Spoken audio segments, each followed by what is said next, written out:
নমস্কাৰ। আমাৰ শাস্ত্ৰসমূহত এনে কিছুমান নিয়ম বা উপায়ৰ বিষয়ে বৰ্ণনা আছে, যিসমূহ পালন কৰিলে ভগৱানক অতি সোনকালেই সন্তুষ্ট কৰিব পাৰি। তাৰেই ওপৰত আজি এই ভিডিঅ'টো আপোনালোকলৈ আগবঢ়ালোঁ। সকলোকেইজন ভগৱানৰ ভিতৰত অতি সোনকালে প্ৰসন্ন কৰিব পাৰি ভগৱান শিৱ। তেওঁ বৰ দয়ালু আৰু কৰুণাময়ী। ভক্তৰ দুখ আৰু কষ্ট তেওঁ কেতিয়াও সহ্য কৰিব নোৱাৰে। এতিয়া জানো আহকচোন সেই নিয়মসমূহনো কি কি, যাৰ জৰিয়তে ভগৱান শিৱক অতি সোনকালে প্ৰসন্ন কৰিব পাৰি।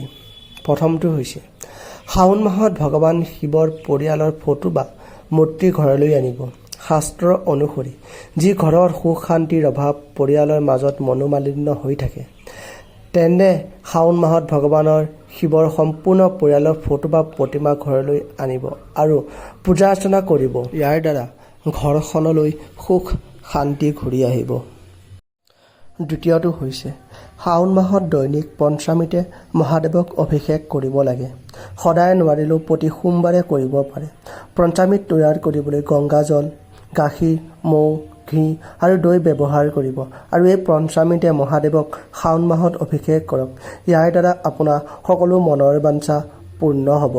যদি কাৰোবাৰ বিবাহত বাধা আহি আছে বা আপুনি মনে মিলা বৰ পাব বিচাৰে, তেতিয়া আপুনি শাওণ মাহত সোমবাৰে কেশৰযুক্ত গাখীৰ শিৱলিংগত অৰ্পণ কৰক। এনে কৰিলে বিবাহত অহা বাধা দূৰ হয় আৰু মনে বিচৰা জীৱনসংগী প্ৰাপ্ত হয়।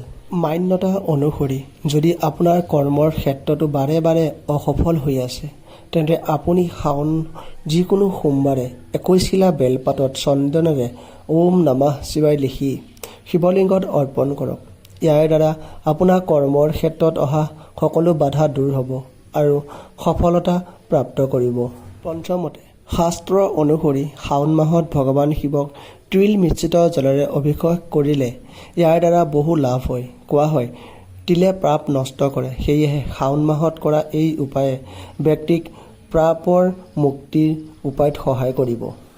যদি আপুনি শাওণ মাহত শিৱলিংগত দৈনিক চেনি মিশ্ৰিত মিঠা জল অৰ্পণ কৰিলে জ্ঞানৰ প্ৰাপ্ত হয়। এই উপায়ৰ দ্বাৰা মহাদেৱ সোনকালে সন্তুষ্ট হয় আৰু ভক্তৰ বুদ্ধি বিকাশ কৰে। যদি আপুনি কোনো সমস্যাত আছে বা কোনো মনৰ কামনা পূৰ্ণ কৰিবলৈ বিচাৰে, তেন্তে আপুনি শাওণ মাহত বলদ গৰুক সেউজীয়া ঘাঁহ খুৱাব লাগে, কাৰণ বলদ গৰুক নন্দীৰ ৰূপ বুলি কোৱা হয়। গতিকে আপুনি যদি শাওণ মাহত বলদ গৰুক ঘাঁহ খুৱায়, তেতিয়া মহাদেৱৰ অতি সহজতে সন্তুষ্ট হয় আৰু আপোনাৰ মনৰ কামনা অতি শীঘ্ৰে পূৰণ